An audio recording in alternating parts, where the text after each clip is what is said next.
Through its brands E1, Ferrara, KME, and Spartan Emergency Response, Rev Fire Group partners closely with fire departments to build and deliver modular design, custom pumpers, and aerials, providing the right solutions at the right time for those who protect their communities.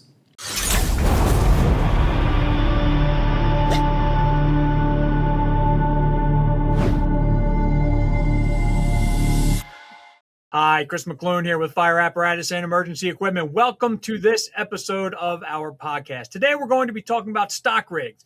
Some people call them stock, some people call them program. You may hear from the manufacturer that they consider it a more modular build, but that's what we're here to talk about today. My three guests have all recently acquired some stock rigs. We're going to be talking to them about the decision process that occurred when they made the switch. It's not always an easy switch. There are departments that will always, just by virtue of how they operate, go with custom rigs every time.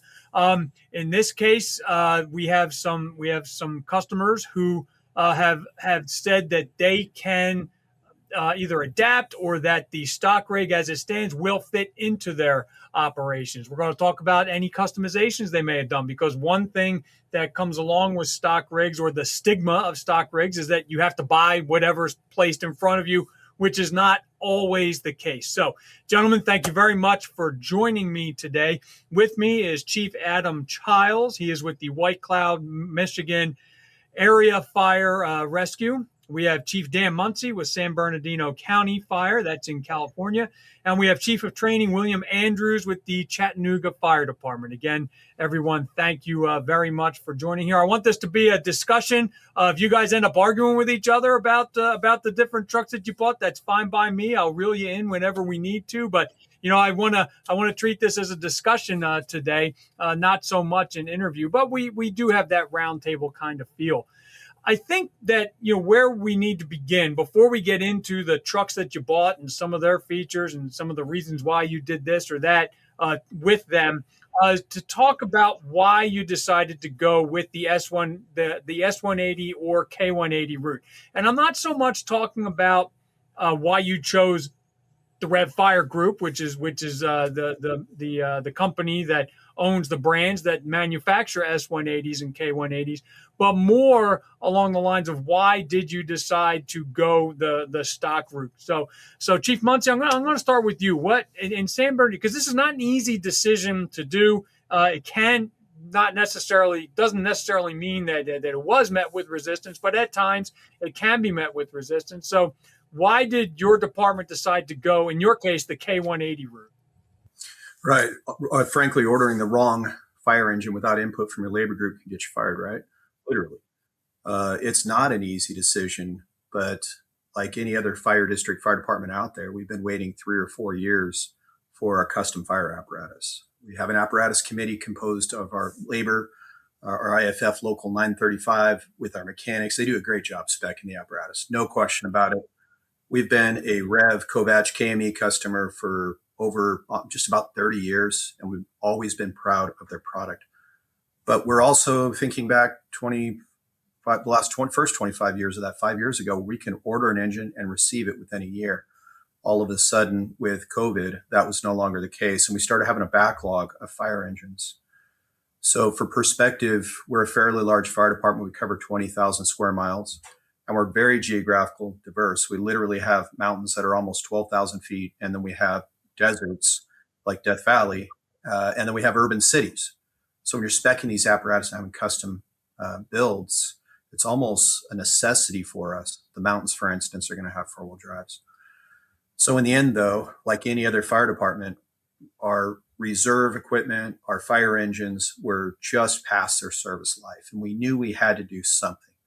So I directed our fleet manager to go look and see what apparatus were out there that we could just buy off the shelf. Just go get me some fire engines. We need to make sure that our firefighters are driving safe equipment first before functional. And that is a very hard decision, but it was one that the organization supported and wanted, because frankly, they were tired of the fire engines breaking down, and now they've got to move into a reserve, or worse yet, maybe there's not even a type 1 reserve. They're moving into a type 2 or type 3. So as he was starting to shop around, he was introduced by our rep manufacturer that they were producing the K180. And because this conversation happened almost 2 years ago, he was able to work with Rev and develop a West Coast spec, that K180, that was very close to what we have today. I think it's about 80%. There's some differences, but at the end of the day, we ordered 10 apparatus. We had them within 10 months, and now our firefighters have safe pieces of equipment. We're still speccing those custom apparatus, but it's bridging the gap between the time we actually place the order and when we receive it 3-4 years down the line. Chief Chiles, what about White Cloud? What made you guys go the stock route? So we're a pretty rural department. We don't have any, I think we serve 1,500 residents. We're a very small rural department. And the engine that it replaced was a 1991 Spartan. And we went around to our neighboring departments and looked at their engines and stuff like that. We ended up going to a department to our north, just outside of our county. And leading up to that, it was kind of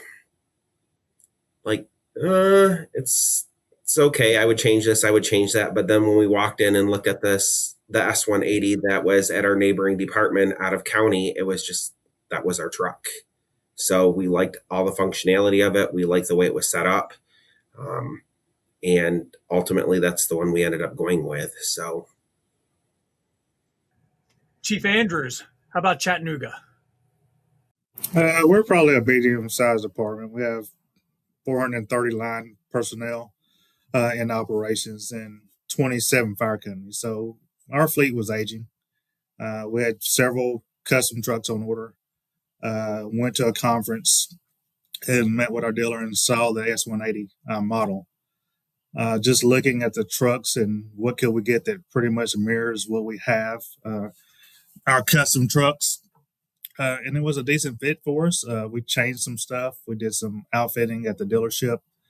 But our urban area, we like the custom trucks. So we're basically in a hole and have a ridge decline with our truck. So we drag bumpers and hit bumpers on the front. The angles of approach and angle of departures are huge for us. But on our outlying companies towards the outside the city at the county line, we wouldn't have any of those issues putting S180 in those places. So just that, mainly time frame, aging fleet, having quality trucks. And then for us also getting away from the quint concept of going back to engines and ladders. So it sort of helped us quickly turn over a good part of the fleet. Would you say it was more about lead time or cost for you, Chief Andrews? Definitely lead time. Costs, we did cost savings, probably about 20% cost savings, which we were able to squeeze an extra truck out of that process due to that decrease in price. So that put another company in a newer truck. Okay. But mainly for the lead times, because we had 2 custom trucks on order from 2 years previous, and we were able to get these S180s. They came in just because we ordered them a year later. So they came in right on the tail end of those other trucks getting put in service. Okay. Chief Chiles, what about your department? It's a smaller department. Was it more about lead time, or was it more about cost, or was it a little of both? I mean, it was replacing a 1991 rig, so maybe there was a little bit of both there. For sure. It was a little bit of both. We utilized, as our dealer, we use CSI Emergency Apparatus. They've always treated us good, and this is the 3rd truck that we've purchased through them. The 2 other ones were custom built by CSI, and when we met with Matt from CSI, he said, I'm going to be honest with you, he's like, I can't touch the price, and I can't touch the amount of time that it's going to take you to get it. So I think at that point, our minds were kind of made up in what direction we needed to go. And Chief Munsey, for you, it was more. It sounded like from your answer, you touched on it was more about the lead time to get these more. So I'm sure you enjoyed a bit of a cost reduction. I mean, it seems like everything that I've covered in our magazine and online, there's usually a price factor that goes along with this as well. But it sounds like the main motivation was we're getting them quicker. Yeah, 100%. It's about our firefighters making sure they have safe equipment.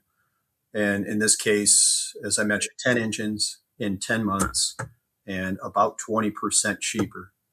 So it's interesting. Two of those trucks essentially were free compared to what we were paying. We're really looking at bridging the gap on these engines, but to be honest, our firefighters really like it. And when we first ordered these, there really wasn't a lot of options. You got that K180, but now, and we were able to get the X12 in there, which is a great motor for us. And it had a steer tech front suspension, so it was a good smooth ride. It turned really sharp. I mean, all those things were really good. 2,000 GPM pump, front and rear disc brakes. So I mean, there's a whole lot to like here. So what's the difference? At the time, we couldn't order our seats, we couldn't get our steering wheel. Now there's a whole lot of options that you can get with these engines. So it allows a little bit of customization, but we're still able to get them quickly. So our fleet manager is working through our Apparatus committee right now, and we're exploring the new builds that we have that we custom ordered versus how do we continue bridging the gap with the K180s. Where are we going to put them? It's going to be a question too. Sometimes you just need that spec truck for our mountain areas, for instance. But in our more city urban areas, you really don't. This works really well, and in some cases may actually work better than what we were speccing before. You mentioned some of those options, and I'm jumping around a little bit, but with you still have some on order, right? There's 4 left to come, or is it 6 left to come? You've already received all of them, all 10? Yeah, we received all 10 right now. They're being upfitted, so our shop goes in and puts the shelves in. They put the toolboxes in, finishes off a little bit of the electrical. So the radios, for instance, that is being completed right now. But we have all 10. They're here, and we received all 10 within 10 months. Okay. Were you able to? You mentioned that it was kind of static, but were you able to do anything to? I don't know. I mean, it could come down to changing a light bar. That you liked a little more. Was it pretty much this is it? And I mean, there are different models. If you look at the S180 website, obviously there's a number of different models you can go with. But usually, if it's on the line, maybe you can do a little something. Was there anything that you did to make it a San Bernardino truck? Or again, I mean, I know you said like it's bridging the gap, so maybe it just wasn't even a thought to do it. We were really lucky. As I mentioned, our fleet manager is really good. Relationships matters. He's got excellent relationships. He was able to work with KME early on. So even the color of the fire engine is our same color. So there's little things, the seats, the steering wheel, some of the gauges aren't what we're normally used to. The pump panel is set. You can't move things around. Okay. Those are things that we'll have to adjust to. At the time, because we were so early on, you really couldn't get the options. For instance, they were not offering 4-wheel drive at the time. Now they are. Okay. I think they're using the X-Track front drive system, which isn't something we normally use, but that option is there. So over time, there's been options that have been placed, and I think they're still delivering within that time frame. So we're going to keep working with them. Oh, the other huge benefit is that we ordered them all from Sourcewell, which really helps us with our procurement, allowing us to get these engines very quickly. We didn't have to go to bid on them, for instance. So that was really beneficial in shortening that time down as well. Chief Munsey, you talked about that relationship. We really didn't get too much into that with Chief Chiles or Chief Andrews. So for the two of you, was it hard convincing the authority having jurisdiction for you to go with a more stock rig than a custom rig? Was it hard to get the department leadership to go along with it? Chief Chiles, I'll start with you on that one. Was it a hard sell, or were you able to? I mean, you got to sell the firefighters, you got to sell the operators, but you also do it. Usually, if you tell the bean counters that there's going to be a reduction in cost, they're going to be right on board with it. So there's not too much there. But at the same time, it might be a little tough. So did I'll start with you, Chief Chiles. Did you meet any obstacles in getting authorization to go the stock route, or was it a pretty smooth sailing? It was a pretty smooth sailing. I mean, our board has been really good at supporting on what our firefighters want and need. And they just want to make sure that it's something that's going to be a good investment for our department. So, by breaking it out, and we actually had Matt from CSI came in and spoke to our fire board about the S180 and, the price difference if we would have waited a year compared to if we ordered it now. And I think he really helped sell that project to our board. So, And none of you got these off the lot, right? These were all ordered and assembled for you and then delivered. Yes, sir. Okay. Chief Andrews, how about you? Any challenges or obstacles into getting people on board with a stock or modular, however you want to describe it, rig? I think mostly far as administration wise, the fire chief was on board getting the truck center a little bit cheaper. And the question that always came up before is, do we truly need a custom apparatus, everywhere? Which the answer is no. I think we'll be fine as long as we put the trucks in the right place. I think the harder sell was the apparatus committee, right? We like what we like. We like building trucks our way, keeping them short, simple. Getting away from roll-up doors is one of our things, but it's something that we had to get on S180s. But, with these options, what can I pick that operationally we're going to be able to do what we need to do? And plus, we're not having, 8 different style of trucks that's out there in the fleet. So as I move around or people move around and become drivers, that they're going to have to figure out the quirks about each different apparatus. We were able to get pretty much our same cab on the S180s that we do on our customs. They may lack one of the Vista screens, but like Chief said, the pump panels are set. It is what it is on some of the things, and it's just education from a training standpoint and saying, hey, this is why this truck is different. We can only choose options versus picking our own. But as crews are coming out training, getting familiar with the trucks, they do like how simple they are. And if we can keep stuff simple for firefighters, especially in those stressful moments, I think we're just that's the added benefit of these trucks.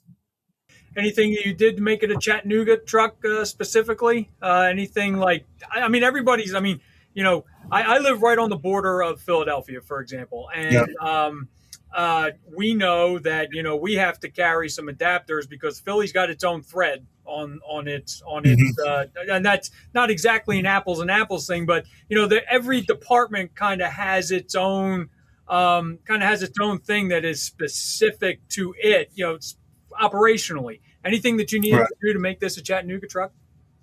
Not really operationally. We use our same paint code that we use for every one of our trucks. We did a black grill on our trucks to match our custom trucks. So, for the average firefighter who didn't really pay attention to trucks, they just hop in them and do their business. There's going to be a few different things in the pump panel and the body that they'll be able to notice the difference between our customs and the S180. So we try to keep them pretty similar, make sure they were able to have the same 1,500 GPM pump capacity, same type of waters pump for maintenance issues where we didn't have several different pumps out there for them to stock supplies. Same hose complement. So we try to keep this stuff as, standard across the board as we could without getting into the, short bumpers, dovetail bumpers, flip up tailgates and stuff like that. Chief Chiles, you were replacing a 1991 rig. So, I equate it to kind of like I just bought a new pickup truck recently, and it was replacing a 25-year-old truck with 198,000 miles on it. Not like I got the low end of the options, for the one I bought. But everything is so new that this thing is like so technologically advanced to me. Like I don't care that I didn't, go up a couple of notches. I'm guessing that maybe, it might be kind of the same for you guys where it didn't you didn't need to make it a white cloud truck. Just the fact that it was so new was enough. I don't know. Talk to me a little bit about some of the stuff that you did, if anything, to make that a white cloud rig. So I think the biggest thing is that was our main pump. Our old truck was our main pumper. So with this one, we wanted to look at something possibly making it a rescue pumper.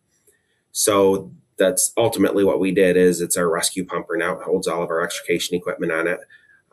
There's some small things that we did to it, minor things because we're a small department. I think we only have 16 members on our department. There's a lot of times that you might only get one truck on scene. So we just did some small things. We did a couple headsets. We did a refrigerator.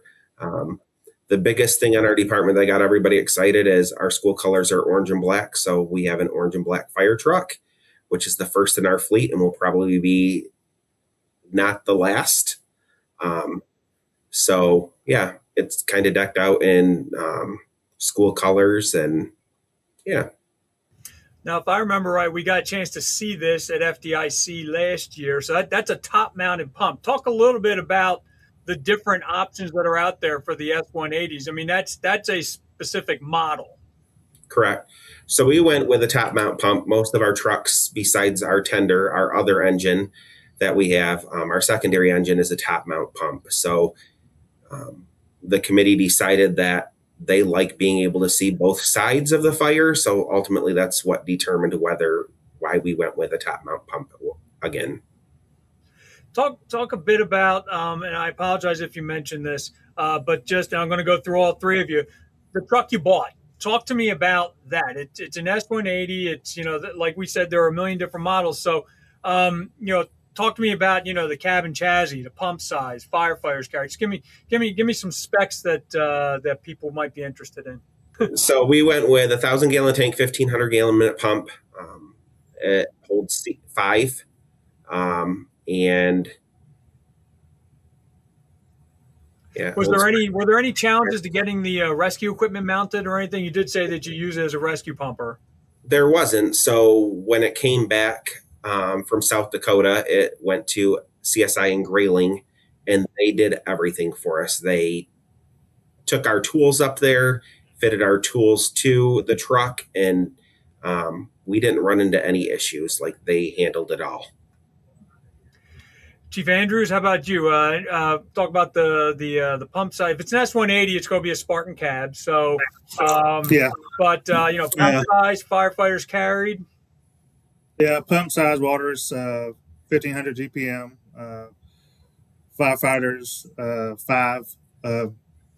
We did an EMS compartment in the cab to mirror other trucks. So just besides that. Atlantic Coast, our dealer, did some outfitting for us as far as the mounting pack board, so it'd be easier for us to mount equipment when it came in. I deleted a booster reel in the rear of the truck because we normally don't run booster reels, and added a discharge in the rear hose bed for us for a hose complement. Chief Munsey, how about you? You got quite a few there that came in, and it's interesting because I bring up the firefighters carry because that's something that, every department is a little different with, their standard size crews and things like that. Talk about the ones you got with, now it was a K180. So it's is that the Panther chassis, I think, from cabin chassis, and then pump size and everything else?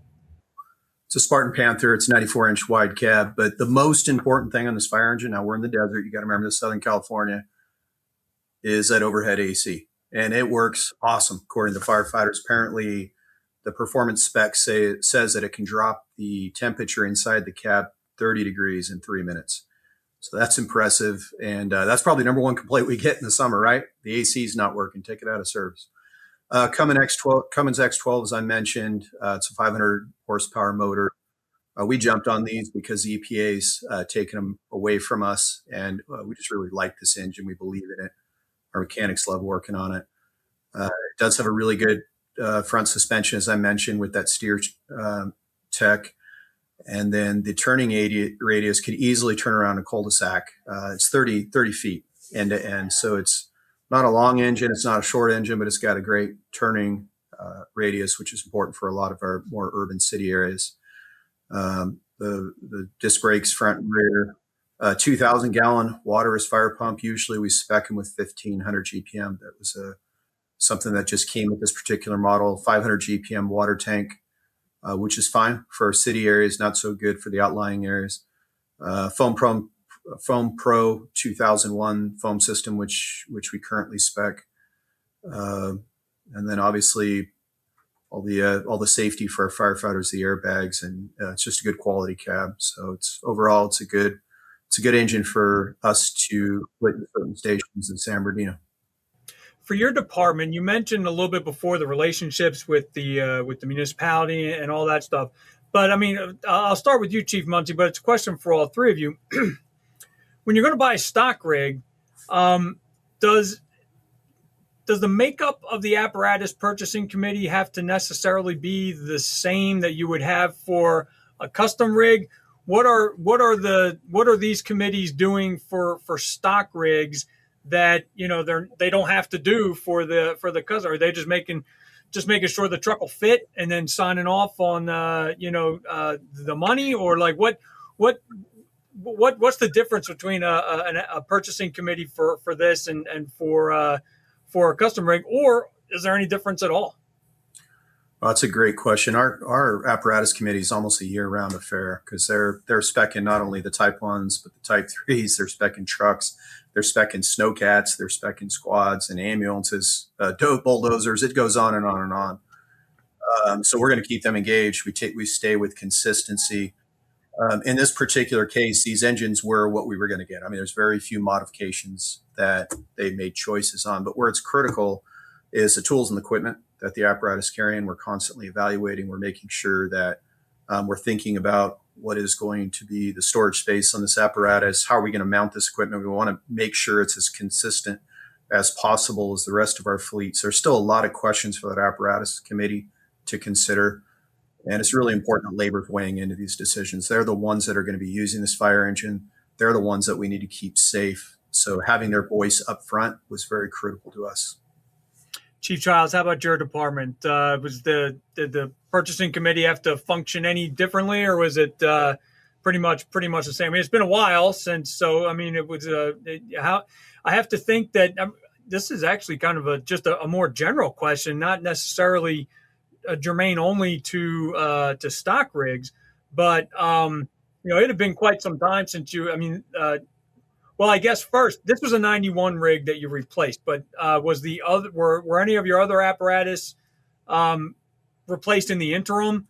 Was this the first assembled truck committee in X amount of years, or because you always worry about the experience of the folks coming on, the makeup of that committee. Obviously, Chief Munsey mentioned the labor, so wanting your firefighters to have a say there. Just talk about your process with this. So no, the newest truck before this was a 2018. It was custom built by CSI, and the committee. I felt like this probably didn't take as much committee hours as what the custom build did. When we met with Matt from CSI, he laid it all out and was like, "This is what you can get. This is what you can change. This is what you can't." So we might have changed those small things a little bit, but for the most part, we didn't put near the committee hours in that we did when we did our custom built truck in 2018. Which of course also impacts that lead time. If you don't need to take as much time, before, because the idea is to do all the homework up front so that for custom, do all that homework up front so that there's very little, in between time before, you can place that order and get it on the line. The more homework you do in the beginning, obviously the better. So now, since you don't have to do quite as much, you're going to get it even that much faster at times. Chief Andrews, how about you? How did your purchasing committee work for this? We did. The committee looked at the spec for as a truck, but like Chief Chiles said, it did save us quite a bit of time since we know that we were limited on the options that we could choose. We pre-planned a little bit and say, hey, we're looking at getting stock trucks. Here's a different set of options. From what I'd seen and a couple other people on the committee had seen, this is a way that we're sort of going. Here's the model number we'd like to look at that closest resembles our spec of our current custom trucks. And here's how we want to build off of that. So we probably sat down and actually, spec'd out the truck in half the amount of time that it would normally take us to build a full custom truck. Have all touched on it, but I want to ask directly now, give you a chance to elaborate a little bit. And that's basically how have the stock rigs been received by the firefighters who use them? Was it seamless, or are they all on board? No problems at all. Chief Andrews, I'll start with you. How have they been received? They've received very well so far. We haven't actually put ours in service, so hopefully by the end of this week we'll put them in service and really for the firefighter to get a feel of it. We're putting one at our most busiest engine company to really see how this truck's going to hold up. And moving forward in the future, do we order more, or do we, rely more on our custom apparatus? But everyone likes the trucks, the design, the way they look, and the simplicity of the design that we chose. Chief Chiles, how about you? How have your guys received them? Going from a 35-year-old truck difference, I mean, it's been well received. So just the technology and everything, the S180 that you're going from a 91 to a 2025 is just there's a complete difference there. So it's like going from that 98 Sierra with me to a 25 Tacoma, Yes. How about you, Chief Munsey? I mean, these were a lot of rigs. You've had a lot of people have an opportunity to get their hands on these now. How's it going? I was just reflecting back, Chief Childs, and thinking back when I started on 1991 Pierce, and I love that engine. It was simple and mechanical, and now we live in a very electronic world. And I think I'll answer your question in a minute. I think as we move forward, one of the problems with speccing these rigs is the electrical systems. We see a lot of failure there. And I'm hopeful as we standardize harnesses, we'll be able to troubleshoot those more and have more reliable fire apparatus. To the firefighters, there's a lot of pride in speccing your apparatus the San Bernardino County way. And as fire chiefs, we feed that pride, esprit de corps. And so the firefighters, in our case, are going to continue to spec those apparatus for most of our stations. And we really got in front of our organization and we explained that we need apparatus now. This is a way to bridge the gap. Here's how we're going to order them. There's a lot of factors we can't control. However, 80% of this fire engine is going to seem very familiar to you. So that upfront messaging helped, and our firefighters understand what this fire engine is and what it's not. That aside, everybody that's touched them loves them. They're really liking them, and I think that it's actually going to change some of our current specs to match the K180. So it'll be interesting to see how it proves out over time. But in the end, we have safe, reliable apparatus that the firefighters are mostly familiar with. They're operating efficiently on, and they seem to really enjoy having those new apparatus in the fleet. I think what I've found interesting from all three of you is that much like you just said, there's a lot of pride. Not one of you has not built, in your case, a San Bernardino truck or a Chattanooga truck or a White Cloud truck. Also, I think, and to me, this is an important message because these things always come up. You guys, all three of you have talked about, this is what we can change. This is what we can't change. Or these are things that we can add or subtract or what have you. So going this route does not mean you are not getting what you want. It's not being forced on you. But also the fact of the matter is you've got, all three of your departments have a mix. Nobody's saying that, Chief Munsey, for you, it's bridging the gap. For all three of you have talked about the lead times, but it's still a mix. Before we started, I was talking to Chief Andrews a little bit. They've got a couple rescue pumpers coming soon that were they were more custom spec. So you're not. It's not like you're wholesale changing your whole operational philosophy on fire trucks. These are serving specific purposes. They are being driven by specific things. And you've all look at what you just said, Chief Munsey. You're taking a look at those specs and maybe adjusting your custom specs. Chief Andrews, you've been talking about you might end up, you're putting this in your busiest company. There may be more S180s coming to Chattanooga soon. So, I think my long explanation here is just saying these are options. No one is suggesting that you're not building a truck that's right for your operations. That 80-20 rule, I think it was you, Chief Munsey, who talked about that. The 80% of these trucks are the same as what you're used to. So I think it's important to note that, your fleets have not completely been converted. They're still a mix. I mean, especially for you, Chief Munsey, with what did you say, 20,000 miles your area covers? I mean, you've got all kinds of different terrains going on there. So obviously there's going to always need to be some sort of customization done here. Guys, I thank you very much for sitting down with me today to talk about this stuff. And before I let you go, Chief Chiles, I'll start with you. Do you have any general comments about not only your purchase, but purchasing a more standardized stock, modular, however you want to describe it, rig in general? I think the purchasing process of it went fairly smooth. I mean, it was pretty much what we were told by our vendor on how long it was going to take for us to get it. That's how long it took. I mean, everything was smooth sailing from start to finish. I think that we're happy with the results that we got. I don't think there was that much. I don't think there's anybody on our department that is like, well, we should have went with a custom engine after seeing what we did. So,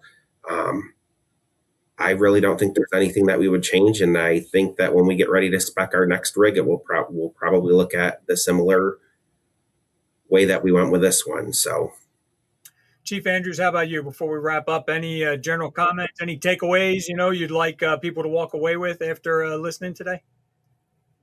I think really you just have to research the trucks and see if they truly fit for your organization. There are certain places, I could see saving the money and saving the time and putting S180 versus the custom. And then there's some areas of town where I need a custom truck just due to the terrain. But coming together and saying, hey, if I'm going the stock route, what can I get that mirrors my spec or our trucks as a whole? How can I make sure that I don't create confusion as far as learning the apparatuses and that they have all the tools and equipment they need and they're safe responding to the apparatus. I couldn't be happier with our trucks. There's a few things that we missed, that we probably do differently moving forward. But seeing the customs and S180s and the whole process, it was pretty seamless. From the pricing, the purchasing, the build times were all excellent. And the question comes up, can I truly justify putting a custom truck in certain places? And that conversation is harder now with those trucks being here. So, Chief Munsey? Henry Ford said you can have any color as long as it's black. And I think that's the reality we're living in. A lot of our peers are going to stick with custom ordering, and we are too, to some extent. But I think that it's the days are past 2019, maybe 2018, when you can order an apparatus, get it for relatively a good price, and get it quick. What do contractors say? Pick any two. And I think that in these cases, these manufactured stock apparatus, this is a solution to pick those two, to get them quick and to get them inexpensive. The final thought I have is I'm a good Californian, and we believe in gas mileage, so I drive an F-250. And I'm from the Republican part of California. Many of your listeners may not even know where that's at, but come to San Bernardino.